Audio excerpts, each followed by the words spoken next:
세계화에 따른 지역 문화의 변화 출발하도록 할게요. 일단 1번 시작하기에 앞서서 이 제목이 뜻하는 바를 우리가 의미를 좀 알고 가는 게 좋아. 세계화에 따른 지역 문화의 변화라는 게 무슨 말이냐면은 세계화라고 하는 현상이 일어나게 되면서 문화가 막 전파가 되잖아요. 지난 시간에 문화 전파에 대해서 공부했었잖아. 이 지역의 문화가 이 지역으로, 이 지역의 문화가 이 지역으로 전파가 되면서 각각의 지역에서 발전하던 문화들에도 여러 가지 변화가 나타났다라는 거야. 그게 오늘 공부하시는 내용이에요. 1번 출발합니다. 세계화의 의미와 특징. 자, 세계화가 진행되면서 문화가 변화한다 그랬으니까 제일 먼저 알아야 되는 건 도대체 세계화라는 게 무엇이냐? 의미부터 알아야 되겠지.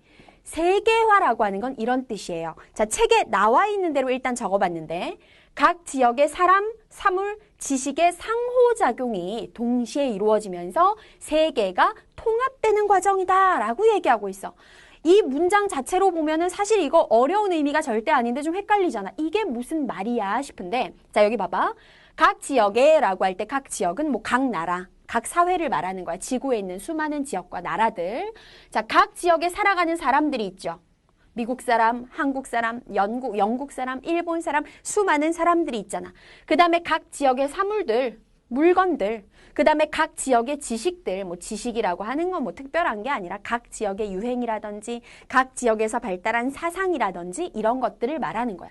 자, 사람, 사물, 지식의 상호작용이 동시에 이루어진다라는 건 워낙 이제 교통통신이 발달해서 교류가 활발해진다라는 뜻이거든. 자, 어려운 말 아니야. 아, 그만큼 나라마다 서로 교류가 활발해진다는 뜻이구나. 자, 교류가 활발해져서 세계가 통합된다라는 건 교류가 활발해지니까 그만큼 전 세계 사이에 멀리 있었던 거리감이 사라진다라는 거야. 이 나라에서 유행한 게 이 나라에서도 유행하고 이 나라의 물건을 다른 나라에서도 손쉽게 구매해서 사용할 수 있고 그걸 우리가 세계가 통합된다라고 얘기하는 거예요. 자, 이렇게 전 세계가 활발하게 교류가 이루어지는 걸 세계화라고 하는데 세계화가 이루어질 수 있는 가장 큰 이유가 뭐다? 이 말이 가장 중요한 말이야. 뭐 때문이다? 교통과 통신의 발달 때문이다. 자, 정리하자면 세계화라고 하는 것은 어려운 말이 아니라 교통도 발달했어. 그래서 그만큼 왔다 갔다 하기 좋아지고 통신이 발달했어. 다른 지역의 것들을 접하기가 좋아지고 그러다 보니까 여러 나라들이 활발하게 교류해서 국가와 국가 간의 경계가 허물어져 가고 있는 그러한 움직임을 우리는 세계화다라고 얘기한다라는 거지. 자, 그런데 이 세계화라고 하는 건 오늘날의 현대사회에 와서 갑자기 나타난 현상이 아니라 아주 옛날 수백 년 전, 수천 년 전에도 세계화는 일어나고 있었어.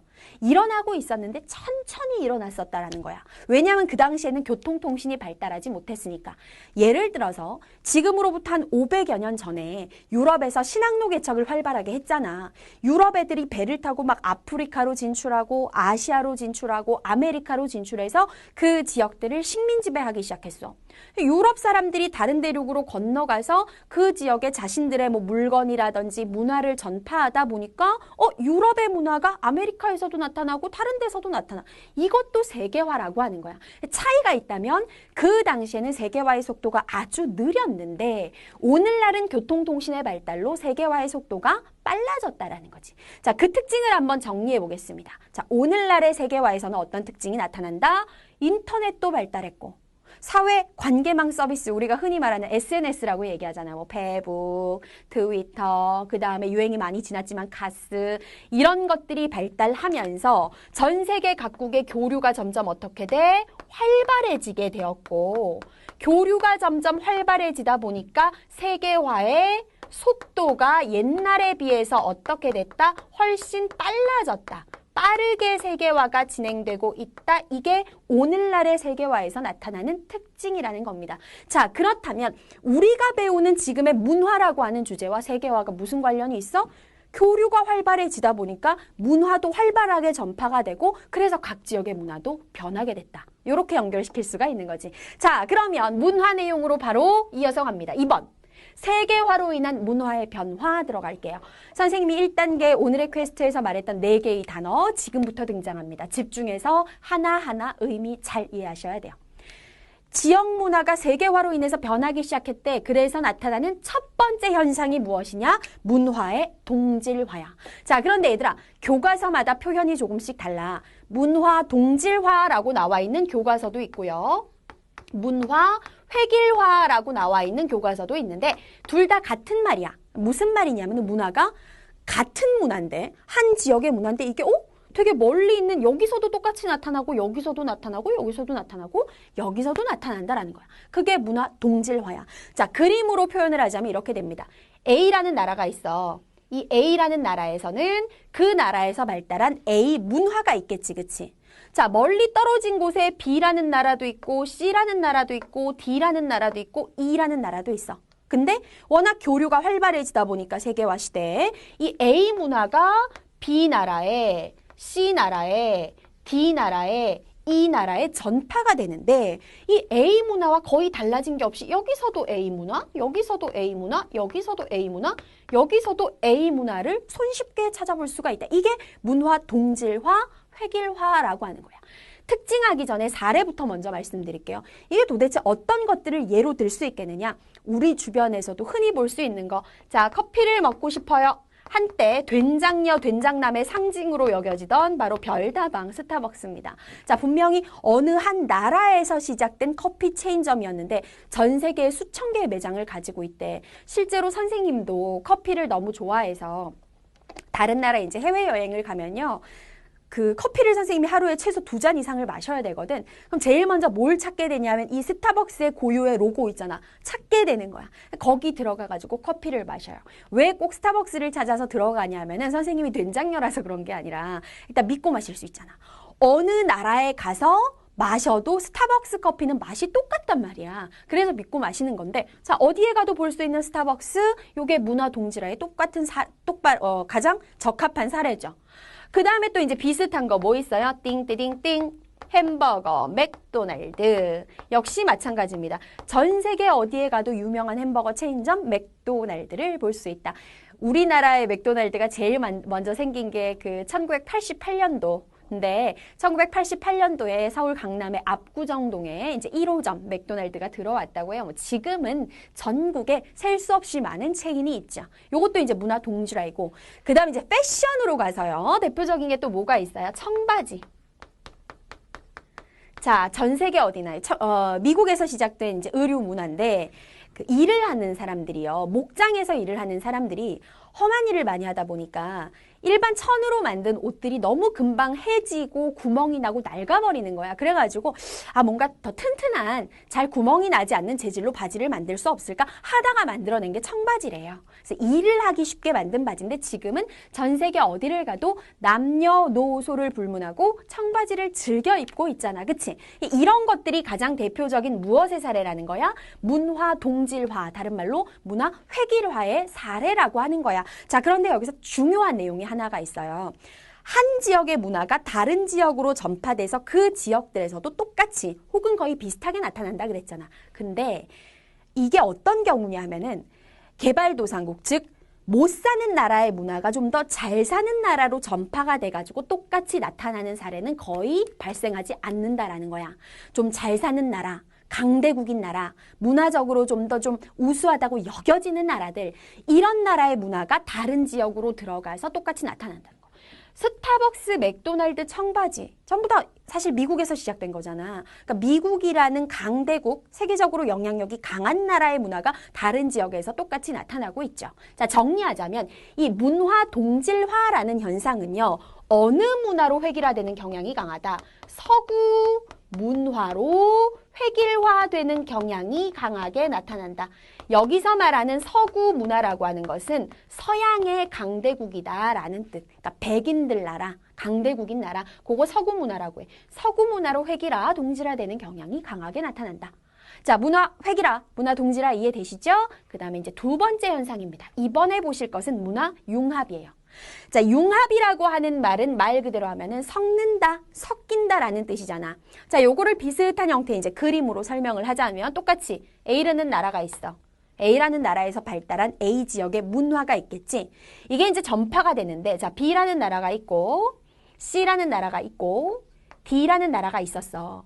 위에서 봤던 문화 동지라는 자, B, C, D, E 각각의 문화가 있음에도 불구하고 그 문화와 별개로 A 문화가 나타나는 걸 문화 동지라라고 했잖아요. 문화 융합은 뭐냐면 자, A 문화가 들어온다.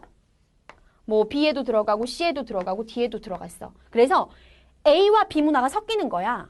A와 B 문화가 C 문화가 섞이는 거야. A와 D 문화가 섞이는 거야. 그래서 자, B라는 나라에서 A 문화와 B 문화의 성격을 동시에 가지고 있는 문화가 나타나. A와 C라는 두 가지의 성격을 다 가진 문화, A와 D라는 두 가지의 성격을 다 가진 문화가 요 지역들에서 나타나는 거야. 그걸 문화 융합, 섞였다라고 얘기를 하는 거지. 자, 사례를 보면은 쉽게 이해할 수가 있을 거예요. 자, 햄버거 얘기해 보겠습니다. 대표적인 사례. 전 세계 어디를 가도 맥도날드를 볼 수 있다. 이건 무엇의 사례야? 문화 동질화의 사례잖아. 근데 그 맥도날드에 들어가서 메뉴를 살펴보면요. 메뉴에는 약간씩의 차이가 있어요. 그 맥도날드에서 파는 가장 대표적인 메뉴는 햄버거야. 근데 이 햄버거 안에 들어가는 핵심 재료 그 고기를 다져놓은 패티 있잖아. 패티가 지역마다 다르고 그 다음에 햄버거 안에 들어가는 소스가 다르다라는 거지. 지역별로 차이가 나는 햄버거. 가장 이제 대표적인 예가 뭐냐면 인도에를 가자. 자, 인도에를 갔어. 인도에 갔더니 분명히 인도에도 맥도날드가 있는 거야. 근데 인도의 맥도날드에서는 절대 찾아볼 수 없는 게 무엇이냐? 소고기로 만든 패티가 들어간 햄버거는 메뉴에 절대 없어요. 왜?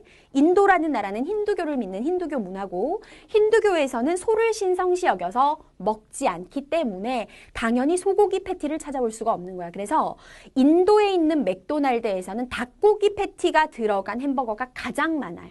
아시겠죠? 이런 것들. 요거 문화 융합이라고 할 수 있지. 원래 자신들의 식생활 문화와 새로 들어온 맥도날드 햄버거 문화가 섞여서 나타난 거니까.